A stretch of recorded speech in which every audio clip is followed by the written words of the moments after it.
Fernand Braudel é considerado aí um dos maiores historiadores do século XX e que fez parte aí da escola de análise, né? Uma escola que defendia como princípio aí, né, a ideia de que você tem que analisar a história, né, de uma maneira mais ampla, de uma maneira mais estrutural, né, considerando vários movimentos. E não só isso, né? A ideia de que você tem que analisar a história não só olhando para os fatos em si, mas relacionando-os com outros campos de conhecimento, como geografia, economia, política, sociologia, direito. Então, é muito voltado aí para essa abordagem, para essa ideia da interdisciplinariedade. Bem, se você não me conhece, meu nome é Matheus Emanuel e você está no canal Olhar Global. Então, bora lá!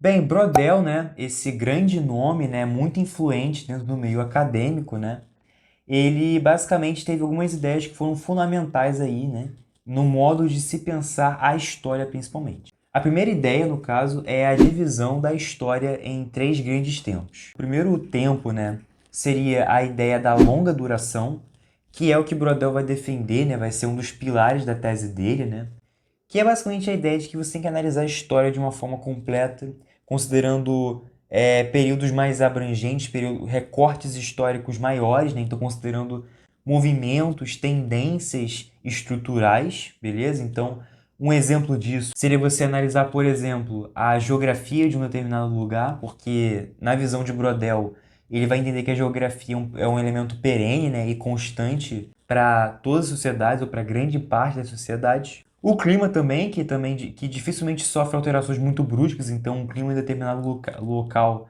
vai ser sempre muito similar ao longo do tempo, então ele diz que isso é uma base de longa duração, porque você pode analisar isso por longos períodos de tempo. E eu acho que um outro ponto também seria aí, né, mentalidades sociais, né, então muito voltado aí a um modo como um certo povo pensa, uma certa mentalidade, uma certa cultura, né, valores que uma região, enfim, uma sociedade carrega consigo. Já o conceito de média duração é realmente o que ele está falando, né? Então são períodos mais curtos, não tão curtos quanto de curta duração, mas não tão longos quanto de longa duração. Então, o que seria para ele média duração? Seria para ele aí tempos conjunturais, por exemplo, ciclos econômicos, então como a gente teve no Brasil o ciclo do café, ciclo do ouro, ciclo da cana-de-açúcar, que inclusive eu já tenho um vídeo de alguns desses ciclos aqui no meu canal, vou deixar o link. Mudanças demográficas, né? Então, por exemplo, o recente debate que a gente está tendo aqui no Brasil, né, sobre a inversão da pirâmide, né,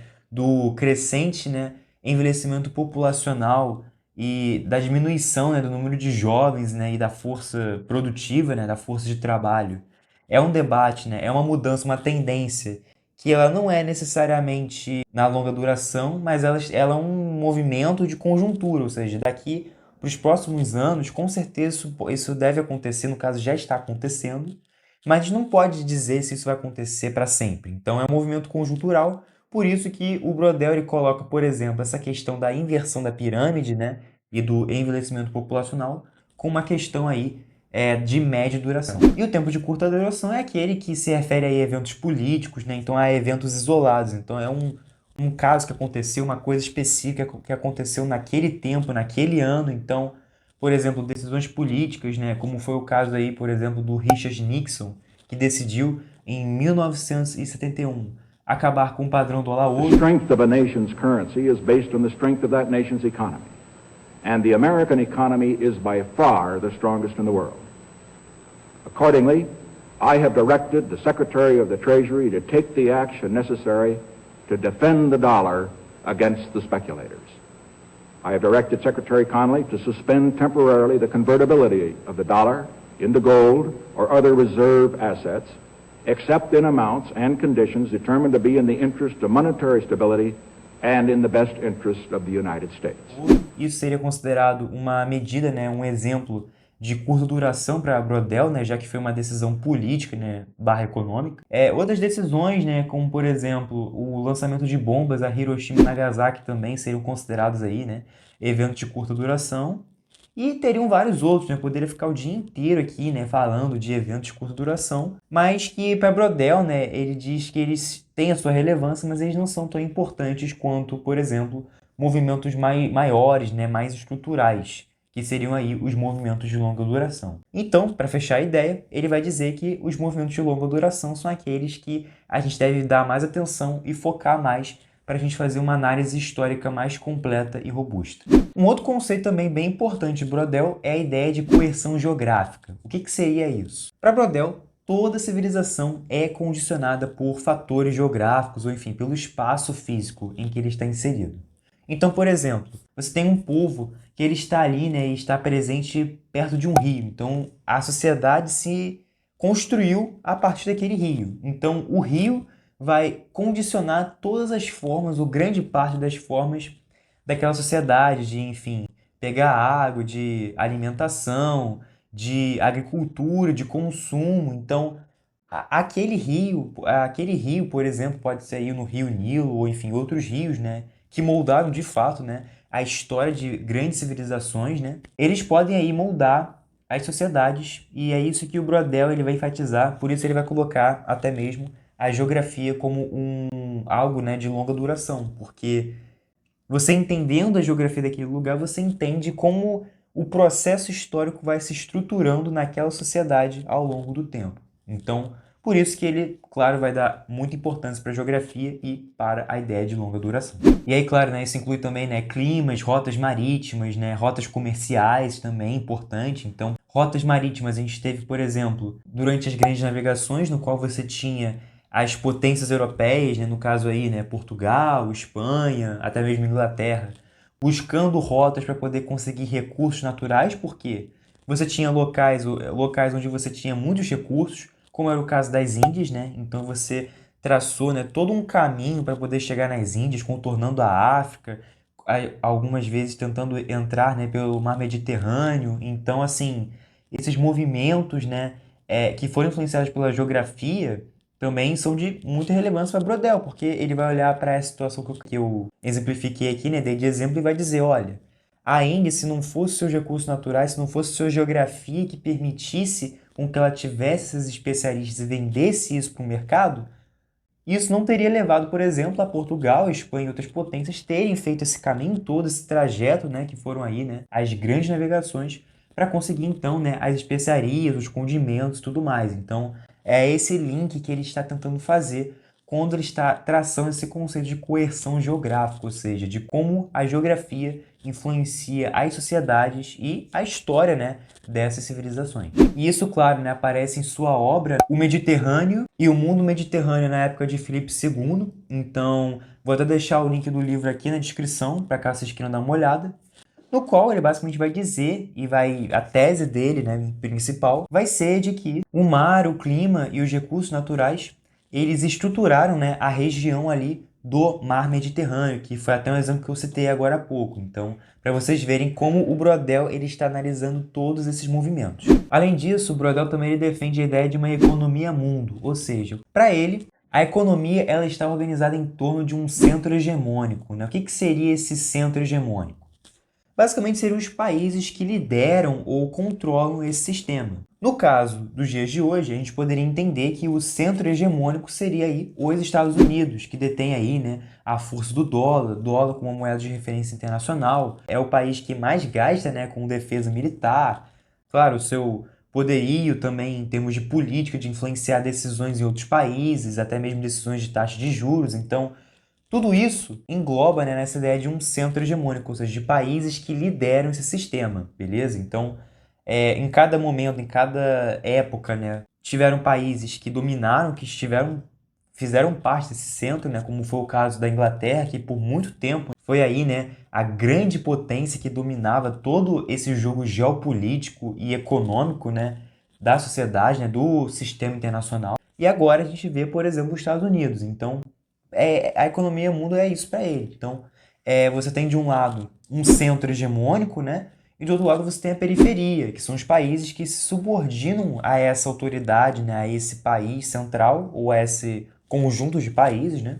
que basicamente dependem muito de recursos, geralmente não tem uma produção autônoma, própria, independente, não são de fato países independentes em termos econômicos e em termos do sistema internacional. E aí nesse sentido então que o Brodel ele vai dividir, né, essa ideia de economia mundo e dessas relações, né, entre potências e da história, né, da economia como um todo em 3 estágios. Para ele, o primeiro estágio, que está exemplificado aqui nessa pirâmide, né, seria aí o estágio da vida material, ou seja, daquela vida em subsistência, muito voltada ali muito ligado ali à sociedade de tribais que possuem ali, né, uma relação maior com a natureza e, enfim, utilizam dos recursos naturais e da terra para o seu sustento. Então, essa seria mais ou menos, né, a ideia de uma vida material, né, que seria o primeiro estágio. O segundo estágio da economia como um todo seria aí, né, a economia de mercado. Então, para ele, a sociedade com o passar do tempo, teria evoluído para esse segundo modelo, que é a economia de mercado, ou seja, onde há aí trocas voluntárias entre os agentes, né, entre as pessoas, né, e que criam esse sistema que é o mercado, no qual você pode negociar moedas, pode negociar bens, pode negociar serviços, e isso é feito no geral de forma voluntária. E você teria aí, né, também o princípio da livre concorrência, no qual você teria aí, né, empresas, né, competindo para poder entregar o melhor resultado, o melhor produto, porque você vai ter ali competição entre empresas. Então é basicamente esse mundo muito marcado aí pelo liberalismo que o Brodel está ali descrevendo, né, quando ele está falando ali da economia de mercado, né, muito alinhada ali aos pensamentos de Adam Smith. E por último, né, o último estágio para Brodel seria o capitalismo. E aqui que entra a grande sacada, né? Mas, pô, o capitalismo não seria economia de mercado? E aí essa que é a grande questão. Para Brodel, não. Para Brodel, o capitalismo, segundo ele, seria um sistema monopolizado com redes restritas, no qual poucas pessoas têm acesso e controlado aí pela elite, né? Tanto pela elite política quanto pela elite econômica. Então, para Brodel, na verdade, o capitalismo seria um grande monopólio, ou até mesmo um grande oligopólio, se vocês quiserem pensar assim, de empresas, de elites, de pessoas, né, que controlam esse jogo e não deixam outras pessoas de fato entrar, evitando assim, né, e acabando com aquela ideia da livre concorrência. Então, para Brodel, no capitalismo que ele está descrevendo, não teria aí essa concorrência prevista aí, né, pelos liberais clássicos, como Adam Smith, até mesmo David Ricardo e tantos outros teóricos, que acreditam que a livre concorrência estaria sim presente no capitalismo. Então, essa é a grande distinção, por exemplo, né, entre Brodel e outros autores de viés mais liberal. E um último ponto aqui, né, para poder terminar Brodel, é falando justamente sobre a ideia, né, o conceito de geografia fundamental, que é basicamente a ideia de que a geografia, a forma como a geografia é vista, ela pode ser alterada ao longo do tempo por conta da visão das pessoas. Como assim? Você tem, por exemplo, ali, pegar o mesmo exemplo que eu peguei anteriormente, do rio. Então você tem um rio ali e a sociedade se construiu com base naquele rio, por conta que eu falei da ideia de coerção geográfica, certo? Beleza. Só que aquele rio não necessariamente vai ter uma única função. Aquele rio pode ter várias funções. Você pode usar aquele rio em um momento da história daquela sociedade. O rio foi utilizado para a agricultura. Depois, aquele mesmo rio pode ter sido utilizado para navegações, para poder você acessar outras rotas, né? Outras rotas comerciais, ou até mesmo para poder fazer com que pessoas de outros países, né? De outros lugares, entrassem por aquele rio e comercializassem produtos manufaturados, enfim, produtos, enfim, que não tinham naquela região. Então, passando o tempo mais ainda, aquele rio que, por exemplo, na época antes de Cristo era utilizado para plantação, hoje em dia, aquele mesmo rio é utilizado para a geração de energia hidrelétrica. Então, eles pegam aquele rio, canalizam, fazem barragens e tudo mais para poder conseguir ali gerar energia elétrica. Então, o Brodel, quando ele está falando dessa ideia de uma geografia fundamental, ele está querendo dizer que a geografia, a forma como a geografia é utilizada muda. Então, dando ênfase para esse caráter dinâmico que é as relações sociais, e aí, claro, né, entrando, né, na ideia de interações humanas. Então, como o ser humano ele também tem essa influência, tem essa mudança de percepção dentro da geografia, que é, para ele sim, um ambiente perene, constante e que molda as sociedades. Não à toa que ele vai ser um cara que vai pegar muito essa ideia da interdisciplinariedade, ou seja, de pegar matérias como história, sociologia, geografia, direito, política, economia, e juntar tudo isso para poder fazer uma análise mais abrangente e mais completa, né, do cenário, da história, dos países, de como a economia é formada, entendeu? Então, quando ele fala dessa ideia de geografia fundamental, ele também está embutido esse conceito de que a gente não tem que analisar só a geografia, a gente tem que analisar também como essa sociedade pensa, qual é a mentalidade por trás disso, quais são os atores envolvidos, como a política influencia. Então, tudo isso faz com que Brodel ele tenha esse viés mais interdisciplinar e mais voltado para essa análise mais histórica e de longa duração. Bem, no geral foi isso. Essas são as principais ideias, né, de Fernand Brodel, que foi um cara que de fato influenciou e ainda influencia o mundo acadêmico até hoje. E eu espero que vocês tenham gostado.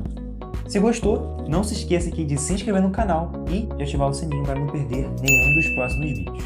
É isso e até a próxima!